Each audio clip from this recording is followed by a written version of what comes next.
सबों को जय यीशु। प्यारे भाई और बहनों, इन दिनों हम महिमा के भेदों पर मनन चिंतन कर रहे हैं। आज महिमा के दूसरे भेद पर हम मनन चिंतन करेंगे, प्रभु यीशु का स्वर्गारोहण। और इसके लिए हम प्रेरित चरित्र अध्याय 1 पद संख्या 6 से 11 हम पढ़ेंगे, जहाँ पर लिखा है, जब वे ईसा के साथ एकत्र थे तो उन्होंने यह प्रश्न किया, प्रभु क्या आप इस समय इस्राएल का राज्य पुनर्स्थापित करेंगे? ईसा ने उत्तर दिया, पिता ने जो काल और मुहूर्त अपने निजी अधिकार से निश्चित किए हैं, तुम लोगों को उन्हें जानने का अधिकार नहीं है, किंतु पवित्र आत्मा तुम लोगों पर उतरेगा और तुम्हें सामर्थ्य प्रदान करेगा और तुम लोग यरूशलेम, सारी यहूदिया और समारिया में और पृथ्वी के अंतिम छोर तक मेरे साक्षी होंगे। इतना कहने के बाद ईसा उनके देखते देखते आरोहित कर लिए गए और एक बादल ने उन्हें शिष्यों की आंखों से ओझल कर दिया। ईसा ने चले जाते समय प्रेरित आकाश की ओर एकटक देख ही रहे थे कि उज्जवल वस्त्र पहने 2 पुरुष उनके पास अचानक खड़े हो गए और बोले, गलीलियों, आप लोग आकाश की ओर क्यों देखते रहते हैं? वही ईसा जो आप लोगों के बीच में स्वर्ग में आरोहित कर लिए गए हैं, उसी तरह लौटेंगे जिस तरह आप लोगों ने उन्हें जाते देखा है। प्यारे भाई और बहनों, आज ये स्वर्गारोहण का पाठ हमें क्या सिखलाता है, इसके बारे में हम मनन चिंतन करेंगे कि स्वर्गारोहण जो है, यीशु ने स्वर्गारोहण के द्वारा हमारे लिए स्वर्ग का द्वार खोला। केवल आपके लिए, मेरे लिए नहीं, पूरी दुनिया के लिए। यानी जब तक सब लोग स्वर्ग नहीं चले जाते हैं, यीशु वहां पर रहेगा। और इसके लिए हम एक वचन पढ़ते हैं, प्रेरित चरित्र अध्याय 3 पद संख्या 21। वहां लिखा है, यह आवश्यक है कि वह उस विश्वव्यापी पुनरुद्धार के समय तक स्वर्ग में रहे जिसके विषय में ईश्वर प्राचीन काल से अपने पवित्र नबियों के मुख से बोला है। प्यारे भाई और बहनों, प्रभु हम सबको बचाना चाहता है। और तिमुथियों के पत्र में हम पढ़ते हैं, ईश्वर नहीं चाहता है एक भी व्यक्ति नष्ट हो जाए। प्रभु चाहता है हम सब के सब लोग मुक्ति प्राप्त करें और स्वर्ग में जाएं, क्योंकि ईश्वर ने नरक आपके लिए और मेरे लिए नहीं बनाया। मत्ती 25 में हम पढ़ते हैं कि जब वो बाएं जो तरफ के लोग थे उनको बोलते हैं, जाओ उस नरक में, आग में जाओ जो शैतान और उसके दूतों के लिए बनाई गई है। हम लोग कई बार डरते हैं कि हम कुछ गलत काम करेंगे तो नरक चले जाएंगे, लेकिन नहीं, जो शैतान का साथ देते हैं वो अवश्य नरक जा सकते हैं।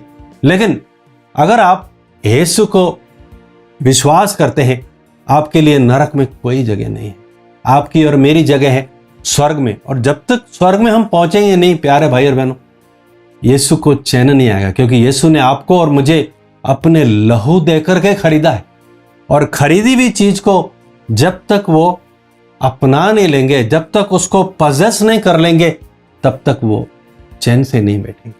प्यारे भाई और बहनों, ये असेंशन का जो मिस्ट्री है, ये रहस्य हमें बतलाता है कि हमें यीशु के साथ असेंड होना है, यानी यीशु के साथ जुड़ करके हमें पुनर्जीवित होना है। हम बपतिस्मा में क्या हम अनुभव करते हैं? हम बपतिस्मा में यीशु के साथ क्रूस पर चढ़ाए गए, यीशु के साथ मर गए, यीशु के साथ दफन हो गए और यीशु के साथ पुनर्जीवित। इस तरह से हमने एक नई जिंदगी प्राप्त की। लेकिन पुनरुत्थान के बाद में यीशु स्वर्गारोहण हुआ, स्वर्ग में गए, ताकि हम यीशु के साथ स्वर्गारोहण में भी जुड़कर यीशु के साथ हम स्वर्ग में बैठना है। और वास्तव में हम विश्वासी होने के साथ ही स्वर्ग में बैठ चुके हैं। इफिसियों 2 में हम पढ़ते हैं, इफिसियों 2:6 में संत पौलुस इस चीज को बतलाते हैं। उसने ईसा मसीह के द्वारा हम लोगों को पुनर्जीवित किया और स्वर्ग में बिठाया। We are already the citizens of heaven. Citizens of heaven, हम वास्तव में स्वर्ग के ही हम नागरिक हैं। संत पौलुस बार बार इस चीज को बताता है कि आप लोग इस दुनिया में एक प्रवासी हैं। We are all pilgrims on this earth, तीर्थयात्री के रूप में, लेकिन हमारा स्वदेश तो स्वर्ग में है और हम वास्तव में वहीं पर रहते हैं, क्योंकि हम ईश्वर के साथ निवास करते हैं। जहां ईश्वर है वहां पर स्वर्ग है, वहां पर स्वर्ग है। स्वर्ग की जो है ना, वास्तव में देखा जाए तो वास्तव में स्वर्ग जो है वो एक स्टेज है, वो एक स्थिति है कि हम ईश्वर के साथ रहेंगे। ईश्वर के साथ रहना मतलब स्वर्ग में रहना। तो प्यारे भाई बहनों, हम सब लोग इस दुनिया के नहीं हैं, इस दुनिया के नहीं हैं, हम लोग स्वर्ग के नागरिक हैं। और इसीलिए हमें कुलुस्सियों 3 में पढ़ते हैं कि अगर हम मसीह के साथ जी उठे, कुलुस्सियों 3, 1 से 3, अगर हम लोग यीशु के साथ जी उठे हैं जो ईश्वर के दाहिने विराजमान है, तो ऊपर की चीजें खोजते रहें। आप पृथ्वी पर की नहीं बल्कि ऊपर की चीजों की चिंता करें। आप तो मर चुके हैं और आपका जीवन मसीह के साथ ईश्वर में छिपा हुआ है। मसीह ही आपका जीवन है। जब मसीह प्रकट होंगे तब आप भी उनके साथ महिमान्वित होकर प्रकट हो जाएंगे। प्यारे भाई बहन, हम जो बिलीवर्स हैं, we are all citizens of heaven. मैंने आपको बताया कि हमें इस दुनिया में एक ऐसा जीवन जीना है कि मानो हम धरती के नहीं हैं, मानो हम धरती के नहीं हैं, हम धरती से थोड़ा उठ करके जीना है। यानी ऐसे जीना है कि हम भी यीशु के साथ स्वर्ग में उठाए जा चुके हैं। तो धरती का जो अटैचमेंट है, दैट शुड बी डिटैच्ड। वो जो अटैचमेंट है, जो मोह है धरती का, क्योंकि धरती आपको पता है शारीरिक रूप से सभी लोगों को खींचती है, प्रकट रूप से सबको अपनी तरफ खींचती है। आध्यात्मिक रूप से भी हम सबको स्वर्ग में जाने नहीं देती, हम सबको अधोलोक की तरफ खींचती है। अधोलोक जो धरती के अंदर है उसकी तरफ वो खींचती है, ताकि हम धरती पे चिपके रहें और धरती के अनुसार चले, शरीर के अनुसार जीवन जिए और अंततः इस धरती के ही अंदर अधोलोक में समा जाए। इस अट्रैक्शन से अगर मुक्त होना है तो हमें पुनरुत्थान की शक्ति के द्वारा अस्यूम होना है, यीशु के साथ पुनर्जीवित होते हुए असेंड होना है, यानी यीशु के साथ स्वर्ग की ओर उठाया जाना है।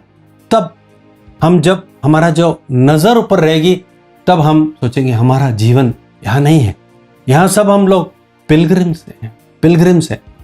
अगर आप इब्रानियों 11 में जो विश्वासियों के बारे में हम पढ़ते हैं वो बहुत ही सुंदर है। 11 में जो विश्वासियों का जो जीवन है वो क्या है, वो पूरा चैप्टर पढ़ेंगे, उसमें आपको बहुत सारे उदाहरण लिखेंगे। और वहां पर लिखा है कि वो लोग जो है इधर जो भी मुसीबत थी, दुख तकलीफ थे, उससे वो यंत्रणा नहीं पाना चाहते, वो एक श्रेष्ठतर पुनरुत्थान की तरफ उनकी आशा थी। उनको मालूम था यहाँ का जो जीवन है वो सब टेम्पररी है और उनको एक स्थायी नगर में जाना है, जिसके बारे में यीशु ने स्वयं बोला। योहन 14 में हम पढ़ते हैं, यीशु ने बोला, मैं तुम्हारे लिए एक स्थान का प्रबंध करने के लिए जाता हूं। प्यारे भाई बहनों, ये यहाँ पर जितने भी हमारे जो जगह हैं जहां पर हम रहते हैं, सब टेम्पोरल थिंग्स हैं। वी ऑल्सो एंजॉय, हम दुनिया की चीजों में, और यहाँ पे भी बहुत बड़े बड़े घर, बड़ी बड़ी बिल्डिंगें बना करके हम यहाँ रहना चाहते हैं, मानो हमेशा हमें यहाँ रहना है। प्यारे भाई और बहनों, आज हमें प्रभु का वचन बतला रहा है, हमें सांसारिक जीवन नहीं जीना है, संसार में रहते हुए भी संसार का नहीं होना है। इसलिए 1 यूहन्ना 1:15 में प्रभु का वचन कहता है कि तुम ना तो संसार को प्यार करो न संसार की वस्तुओं को। जो संसार का प्यार करता है उसमें पिता का प्रेम नहीं। प्यारे भाई बहनों, कई बार हमारे विश्वासी जीवन में हमें प्यार का अभाव होता है। क्यों अभाव होता है? क्योंकि हम संसार में ज्यादा जुड़े। यीशु ने अपने आत्मा के लिए भी बोला कि वो मैं जो पवित्र आत्मा तुमको भेजूंगा उसे तुम ग्रहण करोगे, लेकिन संसार उसको ग्रहण नहीं कर सकता, लेकिन तुम उसको जानते हो क्योंकि वो तुम्हारे भीतर में निवास कर। इसी पवित्र आत्मा के द्वारा पिता का प्यार हमारे अंदर उंडेला जाता है। इसीलिए इस वचन में लिखा है कि जो संसार को प्यार करता है उसमें पिता का प्यार नहीं है। कई बार अनफॉर्चुनेटली हम यीशु के पर विश्वास के आने के बाद भी कभी संसार की ओर आकृष्ट हो जाते हैं, तो हमारी जो दशा है अविश्वासियों से भी ज्यादा बुरी होती है। अविश्वासियों से भी ज्यादा बुरी होती है। विश्वासी होने का मतलब ही है कि हम संसार के नहीं हैं, हम संसार के नहीं हैं। एक बार मैं आसाम में गया तो वहां पर कुछ लोग, वहां के जो गांव के लोग मिले, तो उनको मैंने पूछा इस गांव के दूसरे लोग वो भी क्या विश्वासी हैं? तो उन्होंने बोला वो लोग संसारिक हैं। मैं बड़ा एकदम, मेरे को एकदम आघात लगा इस बात से कि विश्वासी होने का मतलब और संसारिक होने का मतलब। अब तब मेरे को समझ में आया कि वहां के जो लोग थे विश्वासी को सांसारिक नहीं बोलते, अविश्वासियों को सांसारिक बोलते। अगर हम विश्वासी होते हुए भी सांसारिक हैं, पिता के प्यार से हम दूर हैं प्यारे भाई और बहन। इसीलिए संत पौलुस गलातियों 6:14 में कहता है कि मेरे लिए, मेरी दृष्टि में सिर्फ क्रूस का महत्व है, और क्रूस का महत्व है और उसी पर मैं गर्व करता हूं। मैं केवल हमारे प्रभु यीशु मसीह के क्रूस पर गर्व करता हूं। उन्हीं के कारण संसार मेरी दृष्टि में मर गया और मैं संसार की दृष्टि में मर गया। प्यारे भाई और बहनों, हम बपतिस्मा में जब मर गए तो हम पापों के लिए भी मर गए, संसार के लिए भी मर गए, ताकि हम एक पुनर्जीवित जीवन जिए। और न केवल पुनर्जीवित बल्कि ईश्वर की ओर उठा हुआ, दृष्टि स्वर्ग की ओर लताते हुए। स्वर्गदूत बोलते हैं, ऊपर क्यों देख रहे हो, ऊपर क्यों देख रहे हो? यही ऐसा वापस आएंगे, उस आशा में हम लोग जीवन बिताएंगे। यीशु हमें लेने के लिए आएगा। अगर दुनिया की एंड होगी तब, नहीं तो जब मैं मृत्यु होगी तब मुझे लेने के लिए आएगा। इसका मतलब यह नहीं है कि हमें उसकी सेकंड कमिंग के लिए सिर्फ इंतजार करते रहना है। सेकंड कमिंग के लिए हमें इंतजार करते नहीं। हमें क्या बोल के गया यीशु ने? स्वर्ग में उठाने से पहले क्या बोला? पवित्र आत्मा तुम पर उतरे, तुम यरूशलेम, यहूदिया, समारिया और सारी दुनिया में मेरे साक्षी। हमें प्यारे भाई और बहनों यीशु के ऊपर आंखें गड़ा के रखनी है, इस आशा के साथ कि यीशु आने वाले हैं और अपने पुनरुत्थान का साक्षी पवित्र आत्मा के द्वारा सदा देते रहना है। प्यारे भाई और बहनों, आइए इस आशा के लिए हम प्रार्थना करें।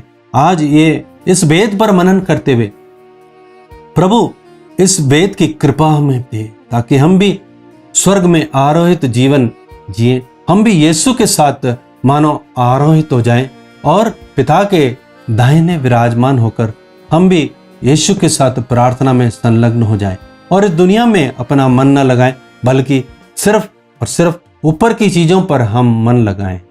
आमीन।